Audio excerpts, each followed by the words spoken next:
আসসালামু আলাইকুম guys, welcome back to my another blog. আর আজকের ব্লগ হাসাহাসি। কেন হাসতেছি তা আপনাদের জানাচ্ছি। মূলত আমার হাতে যেগুলো দেখতে পাচ্ছেন এগুলো মশলা, আর এই মশলাগুলো আমি গিফট পেয়েছি। তো এই জীবনে প্রথম আসলে মশলা গিফট পেলাম। আর এখানে ছিল মূলত মরিচ, হলুদ আর একটা ধনিয়ার গুঁড়া। তো এইগুলো আমি আজকে আসলে গিফট পেয়েছি। কিভাবে পেয়েছি এটা আমি একটু পরে বলছি। তার আগে আপনাদের দেখাই যে আজকে আমি বানাবো পেঁয়াজু।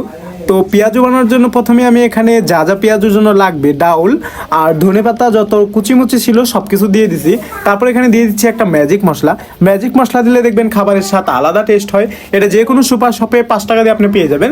তারপর দিয়ে দিচ্ছি সেই হলুদ, মরিচ এবং সেই ধনিয়ার গুঁড়া। এইগুলো আসলে দিয়ে তারপর আমি আসলে লবণ দিব।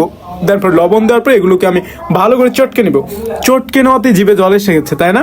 আসলে বানানোর পর খুব টেস্ট হয়েছিল, তাই আসলে বলার চেষ্টা করতেছিলাম। তো আসলে ভালো করে এগুলো চটকে নিছি। এমনভাবে চটকাতে হবে যেন এই হলুদ মরিচ ভালোভাবে মিক্সার হয়ে যায়। দেন আমার মিক্সার করা শেষ, দেখতেই পাচ্ছেন এটা দেখতে কতটা লোভনীয় হচ্ছে, এমনিতেই খাওয়া যাবে। এরপর আমি চুলার পাড়ে চলে গিয়েছিলাম। দেন পরে একটা কড়াই বসিয়ে দিয়েছিলাম। আর এই কড়াইতে প্রচুর পরিমাণ তেল দিয়েছিলাম, কারণ যেহেতু পেঁয়াজি ভাজবো তো কড়াইয়ের সমান সমান তেল দিতে হবে। পেঁয়াজি দেওয়ার পর ছোট ছোট বল বল করে এখানে আমি ছেড়ে দিতেছিলাম। তো দেওয়ার সাথে সাথে এটা বুদবুদ হয়ে যাচ্ছিল। তো আমার একটু লাগতেছিল যে এগুলোকে আসলে পেঁয়াজি হবে কিনা, যেহেতু এটা আমার প্রথম পেঁয়াজি বানানো। তো পেঁয়াজি এর আগে আমি বানাই নাই, সবসময় কিনেই খাইছি। তো আজকে বানানোর ট্রাই করলাম প্রথম জানি না এটা কীরকম হবে। তো তারপর আমি বিসমিল্লাহ বলে সবটি দিয়ে দিলাম। দিয়ে দেওয়ার পরে এক পাশ উল্টাইতে দিই, ভালোভাবে হয়ে গেছে এবং কি লাল লাল। একটু পরে দেখলাম কি এগুলো আপনার ঝনঝন করতেছে, তার মানে এগুলো খুব মশমশা হয়েছে, যার কারণে এটা ঝনঝন করতেছে। তারপর আমি একে একে বাটিতে সবগুলো উঠিয়ে নিচ্ছিলাম। আসলে এগুলোকে আমি কড়া করে লাল লাল করে বাছতেছিলাম। এর কারণ হলো যে না এটা 30% মতো মশমশা হয়ে যায়, আর বাকি 70% যেন একটু নরম নরম থাকে, তার কারণে।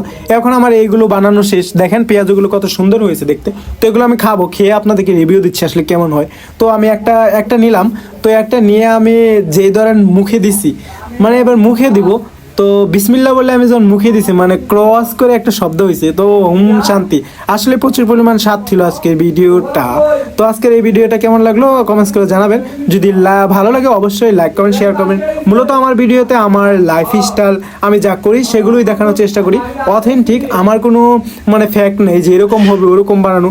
আমি যেরকম সেরকমই দেখাতে পছন্দ করি এবং কি দেখাচ্ছি। সবাই ভালো থাকবেন, সুস্থ থাকবেন, সুটো মাই স্টার ব্লগের সাথেই থাকবেন। Tata, good bye.